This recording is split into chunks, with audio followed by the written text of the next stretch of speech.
Cricket প্রেমী একটি মানচিত্রে সাকিব আল হাসানের প্রতি প্রেম হয়তো মিশরের পিরামিডের কোনো এক মমির মতো।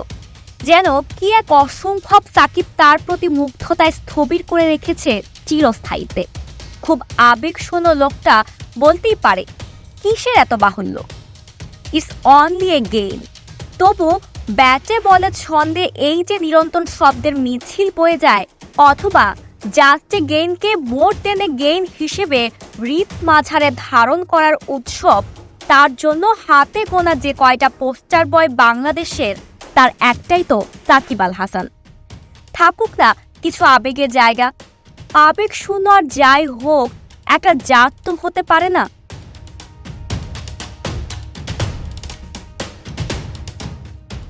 1987 সালের 24শে মার্চ মাগুরায় যে ছেলেটার জন্ম হয়েছিল, কে জানতো সে ফয়সাল নিজেও হয়তো শৈশব বা কৈশোরে ভাবেনি তিনি একদিন হয়ে উঠবেন সাকিব আল হাসান।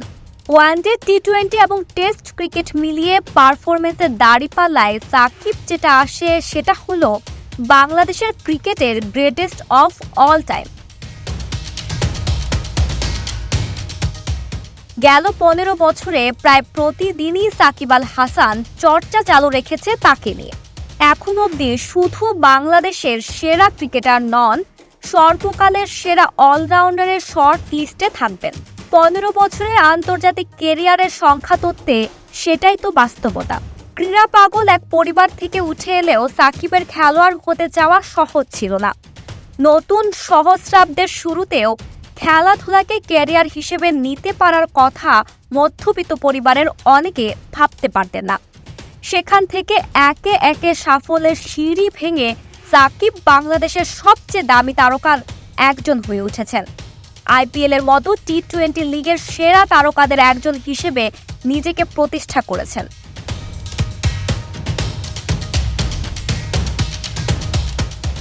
কি ছিল সাকিব আল হাসানের এক সমুদ্র সাফল্যের মূলে?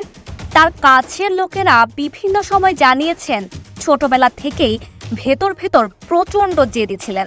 ফয়সাল কি, কেন, কিভাবে সাকিব আল হাসান হলেন, তার সবটাতেই লেপ্টে আছে ওই জেদের ব্যাপারটা, যেটা তাকে তাড়িয়ে বেরিয়েছিল গত 15 বছর।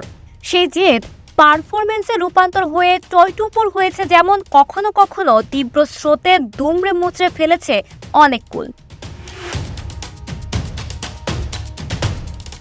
2011 সালে ইংল্যান্ডের ওস্টারশায়ারের হয়ে কাউন্টি ক্রিকেট খেলতে গিয়ে সাকিবের সঙ্গে শিশিরের পরিচয় হয়। 2012 সালের 12 ডিসেম্বর সাকিব উম্মে আহমেদ শিশিরকে বিয়ে করেন। 2015 সালে সাকিব ও শিশিরের মেয়ে আলাইনা হাসান অব্রি জন্ম নেয়। শিক্ষাগত জীবনে সাকিব এআইইউবি থেকে বিবিএ পাশ করেছেন। সাকিব ফুটবলেরও ভীষণ পাগল। বার্সেলোনা ও লিওনেল মেসির সমর্থক সে। সমালোচনা বা বিতর্ক থেকেছে, তবে সেটা প্রশংসা বা মুগ্ধতার উসাইন বোল্টের গতিকে ছাপিয়ে যেতে পারেনি। সমসাময়িকরা তো বলে গেছেন এবং বলে যাচ্ছেন বটেই, নতুন যারা আগামীর বহুদূর পাড়ি দেওয়ার পথে মানিব্যাগের পকেটে যেরকম যত্ন করে রাখা হয় কোনো প্রিয়জনের ছবি, তাদের চলার পথে সেই ছবিটাই যেন সাকিব আল হাসান।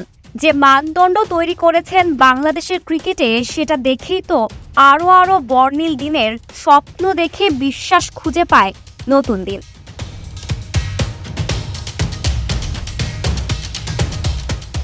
চ্যাম্পিয়নরা প্রচলিত পথে হাঁটেন না বলেই নাকি তারা চ্যাম্পিয়ন।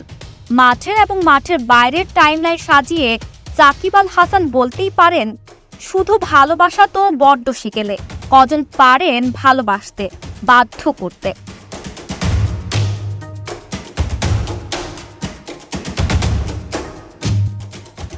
অস্ট্রেলিয়ার ভুবনজয়ী স্টিভ ওয়াহা যে দলে খেলেছেন, সেই দলেই খেলেছেন শেন ওয়ার্ন। প্রত্যেকটা বিশেষ প্রতিভার নিজের প্রতিভার ধরন প্রকাশিত করার আছে নিজস্ব পদ্ধতি। কিছু বেদনা রাজ্যসভার জীবনেরই অংশ।